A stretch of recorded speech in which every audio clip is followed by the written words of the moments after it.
अस्सलाम वालेकुम मेरे प्यारे बच्चे लोग, उम्मीद करते हैं आप जहाँ भी होंगे जैसे भी होंगे ज़बरदस्त होंगे। तो आज हम पढ़ने वाले हैं 7 से विभाज्यता का नियम। तो चलिए देखते हैं। आपके सामने ये सारी संख्याएं लिखी गई हैं और हमें इसमें से ये मालूम करना है कि कौन सी संख्या 7 से विभाज्य होगी। तो बच्चा लोग, हमारे पास दो नियम है। हम इन दोनों तरीकों से पता कर सकते हैं कि इसमें से कौन संख्या 7 से भाज्य होगी। तो पहले आते हैं नियम 1 की तरफ। चलिए नियम 1 से पता करते हैं इन सबको। चलिए देखते हैं। अब कुछ नहीं करना, बस आप देखते रहिए। एक अंक पकड़िए तो इसमें गुणा करिए 2 से। 7 दूनी 14। अब इसको छोड़ दीजिए, ये बगल में 14 लिख के घटा दीजिए, बस घटाओ। 6 में से 4 जाए 2 और 5 में से 1 जाए 4। अब बताओ ये जो आंसर आया ये कितना है? 42। देखो 42 7 के पहाड़ा में आएगा 7 छक्का 42। इसका मतलब ये जो संख्या थी ये 7 से विभाज्य होगी। सेम इस तरह यहाँ देखते हैं। बस कुछ नहीं करना बच्चा, आपको बस एक अंक पकड़ो, इसमें गुणा करो 2 से। तो 2 एक कम 2। अब इसको छोड़ दो, बगल में लिखो 2, घटा दो। 6 में 2 जाए 4 और 3 उतार दो, 4 भी उतार दो। अभी भी ये संख्या बड़ी लग रही है। अब फिर वही काम करो, एक अंक पकड़ो, गुणा करो 2 से। 4 दूनी 8। अब बगल में 8 जोड़ दो, सॉरी घटा दो। इसको उधर देगा 13 में से 8 जाए 5, बचेगा 3। अब बताओ ये जो 35 है इस 7 के पढ़ा में आएगा 7 पछे 35। इसका मतलब ये जो संख्या है 7 से विभाज्य होगी। सेम इस तरह यहाँ देखते हैं। बस आपको कुछ नहीं करना है, आखिरी वाली गिनती में नहीं, एक अंक में 2 से गुणा करना है और साइड वाले में से घटाते रहना, और तब तक करना है ये जब तक लास्ट में 2 अंक ना बच जाए। देखो यहाँ से इस 4 में 2 से गुणा करो, 4 दूनी 8। अब इसको कर दो साइड, बगल में इधर आ जाओ, 8 इसमें घटाओ। 8 में से 8 जाए 0, ये 8, ये 5, ये 6।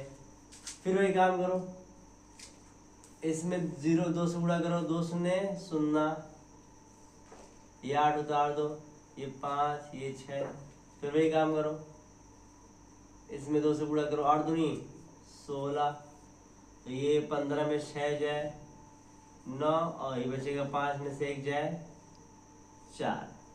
अब ये जो आ गया, अब बताइए ये 7 के पहाड़ा में आएगा 7 सते 49। इसका मतलब ये जो संख्या है ये 7 से विभाज्य होगी।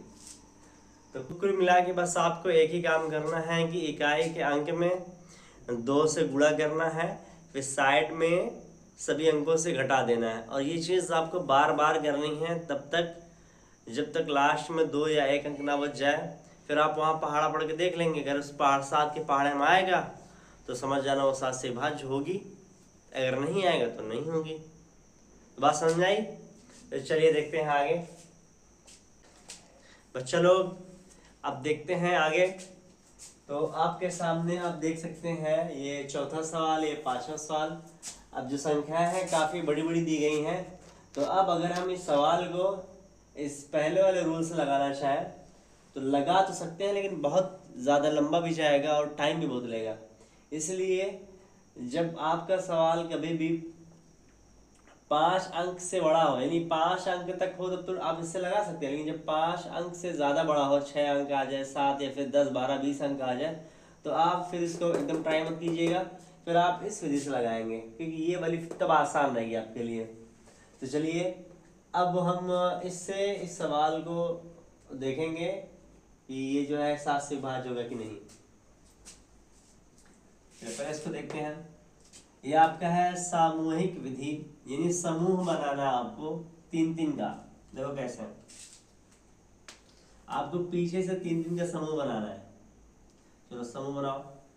ये बन गया पीछे से एक, फिर एक समूह बनाओ ऊपर से, बन गया। ऐसे ही बनाना, एकदम नीचे से एकदम ऊपर से, 3 का समूह बनाना, एकदम नीचे से एकदम ऊपर से। अब कुछ नहीं करना आपको, इसमें द्वितीय समूह में किया है, आपको इन दोनों को आपस में घटा देना है और कुछ करना नहीं है। चलो अगर हम 987 में से 917 को घटा दें, 917 को घटा दें, तो ध्यान देखो 7 में से 7 जाए 0, 8 में से 1 जाए 7, 9 में से 9 जाए कट बोल, आंसर आएगा 70। ये 7 के पहाड़ में आएगा 7 दहा में 70। इसका मतलब ये जो संख्या है ये 7 से विभाज्य होगी। सेम इस तरह यहाँ देखते हैं, वह संख्या बहुत लंबी है इसीलिए हम इसको इस विधि से लगाएंगे। बस आपको पीछे से 3 का समूह बनाना है, एक बार नीचे से, एक बार ऊपर से, फिर एक बार नीचे से, फिर एक बार ऊपर से। तो लास्ट में 2 ही गिनती बची थी, तो लास्ट में हो सकता है 2 गिनती बचे, 1 गिनती बचे, या फिर 3 भी हो सकती है। तो आपको कोई टेंशन नहीं लेना है, लास्ट में जो भी बचेगा 2 1 3 आपको सब ग्रुप में कन्वर्ट कर देना है। ये भी बन गया है ग्रुप, ठीक। अब ग्रुप बनाने के बाद आपको क्या करना है, ऊपर का ऊपर और नीचे का नीचे जोड़ के फिर आपस में घटाना है। चलो अभी हम पहले ऊपर वाले का ऊपर वाले में जोड़ते हैं। ध्यान से देखो, 2 में 4 जोड़ेंगे 6, और 7 में 3 जोड़ेंगे तो 10, 10 के 0 हाथ में आवा 1, तो 1 इसमें जुड़ जाएगा, ये हो जाएगा 5, 5 और 6। अब आते हैं इधर, नीचे का नीचे जोड़ो, 0 में ही जोड़ेंगे तो 1 आएगा, 4 में 2 जोड़ेंगे तो 6 आएगा, और 2 में 0 जोड़ेंगे तो 2 आएगा। देखो ऊपर का ऊपर जोड़े आंसर ये आया, और नीचे के नीचे जोड़े आंसर ये आया। अब इन दोनों को आपस में घटाना पड़ेगा, घटा दो। ध्यान से देखो 6 में से 1 जाएगा तो 5 बचा, और ये बचे 10, 10 में 6 जाए तो 4, ये बचेगा 4, 4 में 2 जाए तो 2, तो घटाने के बाद ये आंसर आया। तो आंसर काफी बड़ा लग रहा है, तो हम इसको अभी और छोटा कर सकते हैं इस वाली विधि से। इसको छोटा करो, 5 में 2 से गुणा करो, 5 दूनी 10, 10 घटा दो, 4 में से 0 जाए 4, और 2 में से 1 जाए 1। अब बताओ ये जो आंसर आया ये 7 के पहाड़ में आएगा 7 दूनी 14। इसका ये मतलब हुआ ये जो संख्या है ये 7 से भाज्य होगी। तो कुल कहने का मतलब ये है, जब आपकी संख्याएं काफ़ी बड़ी हों, बोले तो 6 अंक या 6 से ज़्यादा अंक की हो, उस वक्त आप पीछे से 3 का जोड़ा बनाएंगे, एक बार नीचे से एक बार ऊपर से। फिर उसके बाद क्या करेंगे, ऊपर का ऊपर वाले में जोड़ के नीचे के नीचे वाले में जोड़ के फिर आपस में घटा देंगे। घटाने के बाद जो आंसर आएगा, अगर आंसर आपको बड़ा लग रहा है तो फिर आप इस वाली विधि से उसको थोड़ा और छोटा कर लेंगे।